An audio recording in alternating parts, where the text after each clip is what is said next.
Let me be real with you about something. You've been lied to your entire life about what financial freedom actually looks like, not by bad people, by a system that needs you to keep showing up on Monday morning. And I'm going to give you 3 numbers today that, if you actually follow them, will change that permanently. I'm not talking about some hack. I'm not talking about a side hustle that makes you $200 a month. I'm talking about a structural shift in how money flows in your life. The kind of shift that means one day you wake up and the money's already there, whether you work that day or not. That's what we're doing today. But first, let me tell you something embarrassing. When I was in my early 20s, I was broke. Like actually broke. Not I can't afford a vacation broke. I'm talking I'm sleeping on a beanbag on the floor of an apartment with 5 other guys, and we're sharing ketchup packets from McDonald's broke. And I was working, I had a job, I was making money. I just had nothing to show for it. And the reason I had nothing to show for it is the same reason most people watching this right now have nothing to show for it, which is that nobody ever sat me down and explained the actual mechanics of how wealth gets built. They just told me to work hard, get a degree, get a job, save money, and I did all of that, and it didn't work because the advice was incomplete. Here's what I eventually figured out, and it took me longer than it should have. There are really only 3 numbers that matter when it comes to building real wealth. Not 10 habits, not 20 tips, 3 numbers. And once I internalized these 3 numbers, everything changed. Not immediately, not overnight, but directionally, permanently, everything shifted. So let's get into it. The first number is 75, and here's what that means in practice. From this moment forward, the maximum you are allowed to spend of every dollar you earn is 75 cents. That's it. That's the ceiling. Every dollar that hits your bank account, 75% of it is the most you can ever let walk out the door on expenses. Rent, food, car, clothes, subscriptions, dinner out, all of it. 75 cents max out of every dollar. Now, I already hear you. You're saying, Mark, I'm living paycheck to paycheck right now, and I can't cut 25% of my spending. I get it. I hear that. But let me push back on you a little bit, because I think you're wrong. And I say that with respect. When I started my first real company, Micro Solutions, I was 25 years old. I had basically nothing. I was selling software and PC equipment out of an office in Dallas. And I was so obsessed with not spending money that I literally kept track of every single dollar that came in and went out in a spiral notebook. Not a spreadsheet, a spiral notebook, because I couldn't afford the software. And what I found when I started tracking that stuff was that I was hemorrhaging money on things I didn't even remember buying, things that had no return, things that were just lifestyle expenses dressed up as necessities. Here's a thought experiment. Pretend the government just raised your taxes 25% starting tomorrow. What do? You figure it out. You have no choice. You cut things. You renegotiate your rent. You cancel subscriptions. You stop buying things that don't matter. You find a way, because the alternative is going to prison. What I'm asking you to do is treat this 25% the same way. It's not optional. It's already gone. It doesn't belong to you anymore. The only difference is, instead of going to the government, it's going to build you wealth. That mental reframe is not a small thing. That is the whole thing. Because willpower is a terrible financial strategy. Systems beat willpower every single time. This is why I want you to open 3 separate bank accounts, not 1. 3, your spending account, your saving account, and your investing account. And I want you to set up automations so that the moment money hits your main account, it splits automatically. You never see the full amount sitting there tempting you. What you see in your spending account is what you actually have to work with. That's it. Everything else is already deployed. I can't stress this enough. The automation piece is not optional. If you're moving money manually every month, you will fail, not because you're weak, but because you're human. Humans are bad at consistent delayed gratification. Systems are perfect at it. So that's the first number, 75. That's your spending ceiling forever. The second number is 15. 15 cents out of every dollar you earn goes straight to investments, not savings, investments. And I want to talk about why this distinction matters. because most people confuse saving and investing, and it costs them enormous amounts of wealth over their lifetime.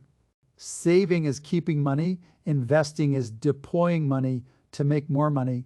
Saving is defensive, investing is offensive, and you need both, but they are not the same thing.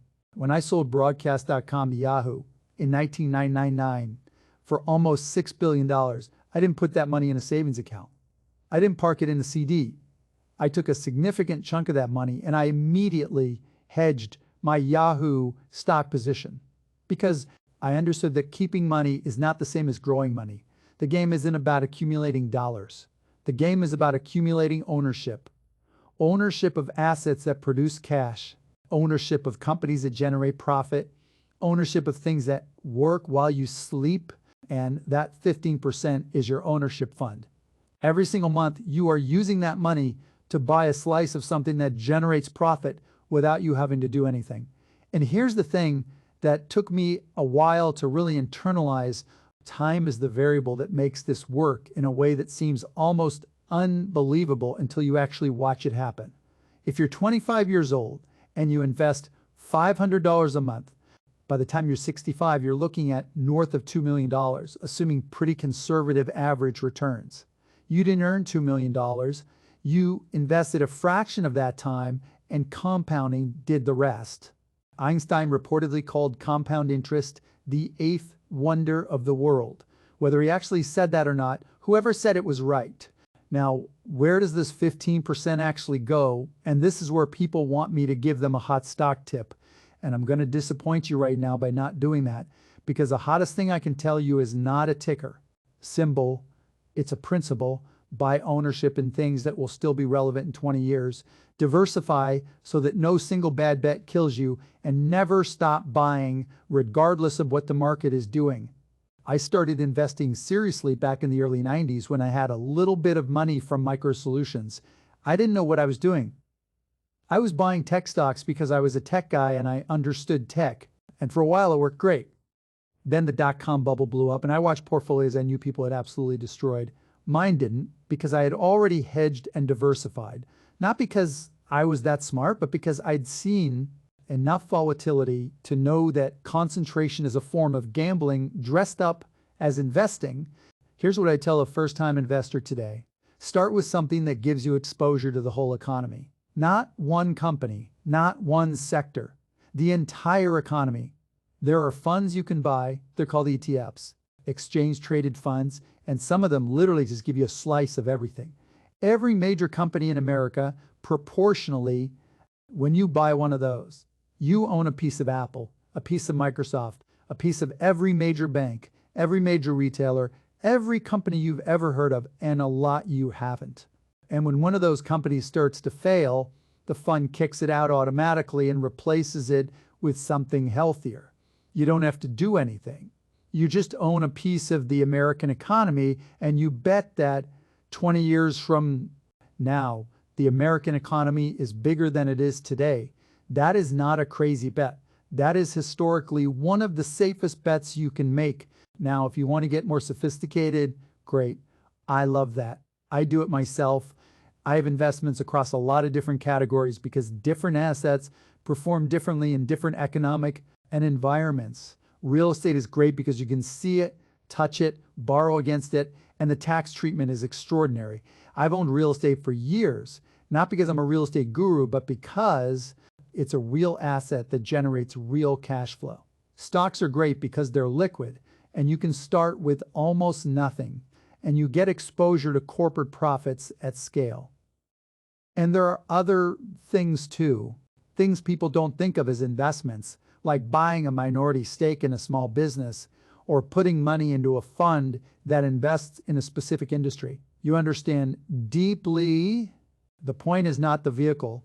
The point is that 15 cents out of every dollar is always, always, always going somewhere that has a chance to grow. And here is the most important operational instruction I can give you on this number. It's 2 words, always buying. Not sometimes, not buying when you feel confident. Not buying when the market is going up, always buying. I have a day of the week where money automatically moves from my spending account into investments every week, rain or shine, market up or down, recession or boom, always buying. Because here's the thing about timing the market. The smartest traders in the world with the best data in the world and entire teams of analysts cannot consistently time the market. What makes you think you can do it from your phone at 11 at night looking at Reddit? You can't. Nobody can. So stop trying. Instead of timing the market, stay in the market. Time in the market beats timing the market. That is not a bumper sticker. That is a mathematical fact. And the flip side of always buying is what I call buying the dip, which means when the market crashes, which it will, you buy more aggressively, not less. More. I know that feels insane in the moment. When everything is going red and your portfolio is down and the news is screaming catastrophe, the last thing you want to do is put more money in. But that is exactly when the best investors are loading up because the underlying businesses haven't changed, the companies are still operating, the assets still have value, the prices are just temporarily disconnected from that value because of fear and panic. And if you can be the person who buys when everyone else is selling, you will consistently outperform over time. I've done this multiple times. Every major crash in my investing lifetime, I bought into, and every single time it has been the right call. Not immediately, sometimes it takes a year or two, but always eventually the right call. So that's the second number, 15. 15% of everything you earn goes to building ownership, always, automatically, no exceptions. The third number is 10. 10 cents out of every dollar goes to savings. And by savings, I mean a real emergency fund, not investment capital. This is your cushion. This is the money that keeps you from having to sell your investments at the worst possible time because life went sideways. Because here's what kills people financially, and nobody talks about this enough. It's not a bad investment. It's the forced selling of good investments at bad times because you needed the cash for something else. You lose your job, you have no savings, you have to liquidate your stock portfolio at the bottom of a crash to pay rent. Now you've locked in your losses, you've broken your compound growth curve, and you're starting over. That is the scenario we're protecting against with this 10%. Your savings account is not exciting. It's not going to make you rich. It's sitting there. It's boring. It's liquid, meaning you can access it fast, and it's for genuine emergencies only. I'm not talking about a sale at Best Buy. I'm talking about job loss, medical emergency, car totaled, major unexpected expense. That's what this money is for. And you want somewhere between 3 and 12 months of your actual living expenses in that account. If you're young, no dependents, a pretty stable situation, maybe 3 months is enough. You can afford to be more aggressive with your investing. If you've got a family, responsibilities, a mortgage, you want that number closer to 6 or 12 months. The goal is to never need that money. If you never need it, great. But if you do need it, it means you never have to derail your investment strategy. Once you hit your savings goal, you stop putting the 10% into savings and you redirect it into investments. So now you're at 75 to spend and 25 to invest. That's the end state. That's what you're building toward. Now I want to talk about something that's the philosophical underpinning of why these three numbers work, because I think understanding the why makes you more likely to actually stick with the system. And here it is. You have been trained your entire life to work for a paycheck. School, your parents, society, all of it is designed to funnel you into a job where someone pays you in exchange for your time. And that's not evil. Paychecks are how most people survive. But here's the trap. When you work for a paycheck, there's always a ceiling. There's always a limit because your time is finite. You have 24 hours and you need to sleep for some of them. So at some point you max out. You cannot earn more by working harder because there literally aren't enough hours. Wealthy people don't work for paychecks. They work for profit. And the difference between a paycheck and profit is that profit doesn't require your time to keep producing. When I owned a piece of the Dallas Mavericks, the team was generating revenue whether I was in the building or not. When I have equity in a company, that company is working and generating cash flow whether I'm involved on a given Tuesday or not. That is the game. Get yourself into a position where money is flowing to you regardless of whether you personally showed up that day. And there are really three ways to do this. You build a business and own the profits. You work for a company that gives you real equity participation, meaning you get a piece of the upside, not just a salary, or you use your money to buy ownership in things that are already generating profit. That third option is what 15% is for. Every dollar you invest is you purchasing a piece of someone else's business, a piece of their profits. And as those profits grow, your slice of them grows. You didn't build that company. You didn't manage it. You just had the foresight to own a piece of it. Think about it this way. When you buy a share of a fund that tracks the American economy, you own a tiny piece of every major company in this country. Those companies have employees working every day. They have products being sold every day. They have profits being generated every day. And because you own a piece of them, a slice of those profits flows to you, not because you worked that day, because you own something. That's the whole game, ownership. And here's a tax angle that most people miss. This is something I feel strongly about, and I want to make sure you understand it because the government has literally written rules that reward investors more than workers. When you make money from a paycheck, you pay ordinary income tax rates on that money. In the United States, that can be 30, 35, even 37% for higher earners.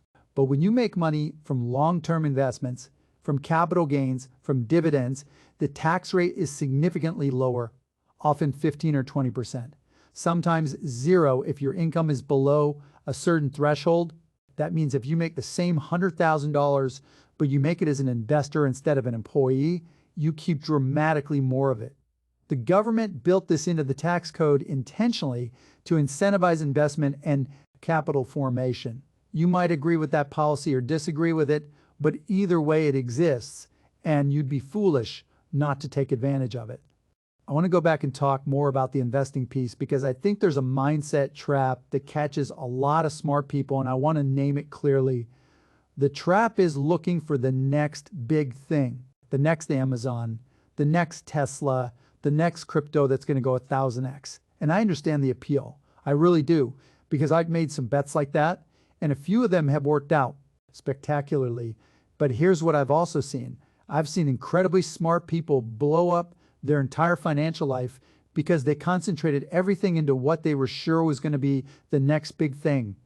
And it wasn't, or it was the next big thing, but they bought at the top and then panicked and sold at the bottom and ended up worse than if they'd never heard of it. The discipline of broad diversification is not the sexy answer, but it is the right answer for most people most of the time, especially when you're starting out. Get the boring base of ownership in the broad economy working for you first. Once you have that foundation and you've built up some real capital and you've taken the time to actually study a specific area, then maybe you make some more concentrated bets. I invest in specific companies, specific opportunities, sometimes things that aren't yet public. But I do that on top of a diversified base, not instead of it. And I do it with money I could afford to lose entirely. Never with money that my financial future depends on.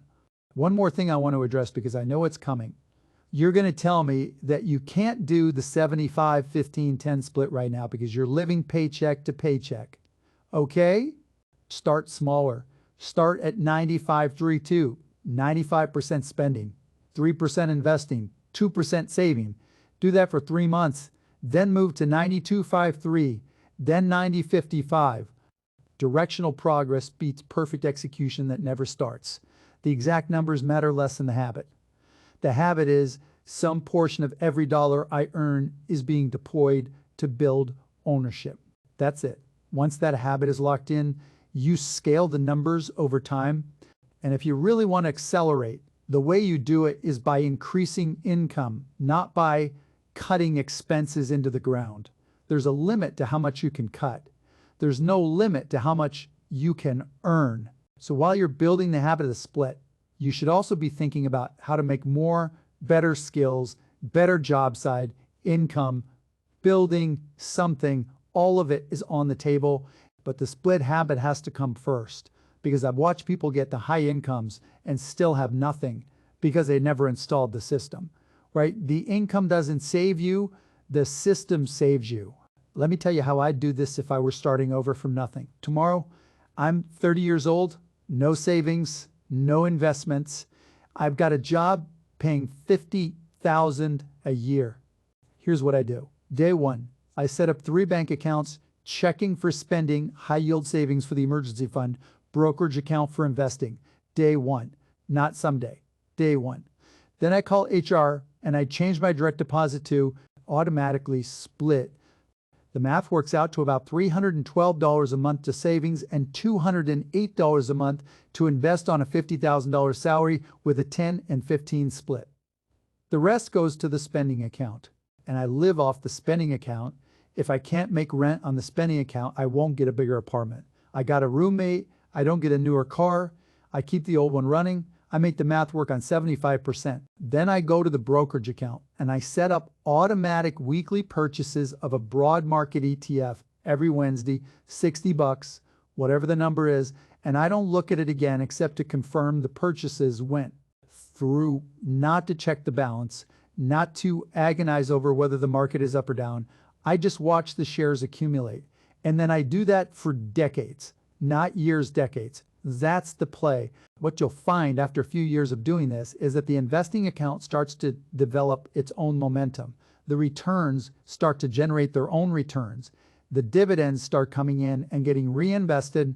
And one day you look at the account and you realize it's making more in a month from returns than you make in a day at your job. And then a week, and eventually you cross a threshold where the money is working as hard as you are, and then it's working harder. And at that point, you've changed the fundamental equation of your financial life. You are no longer purely dependent on your labor. You have built an engine, and that engine is fueled by those 3 numbers, 75, 15, 10. I've spent a long time in business. I've seen companies come and go. I've made investments that made me rich and investments that embarrassed me.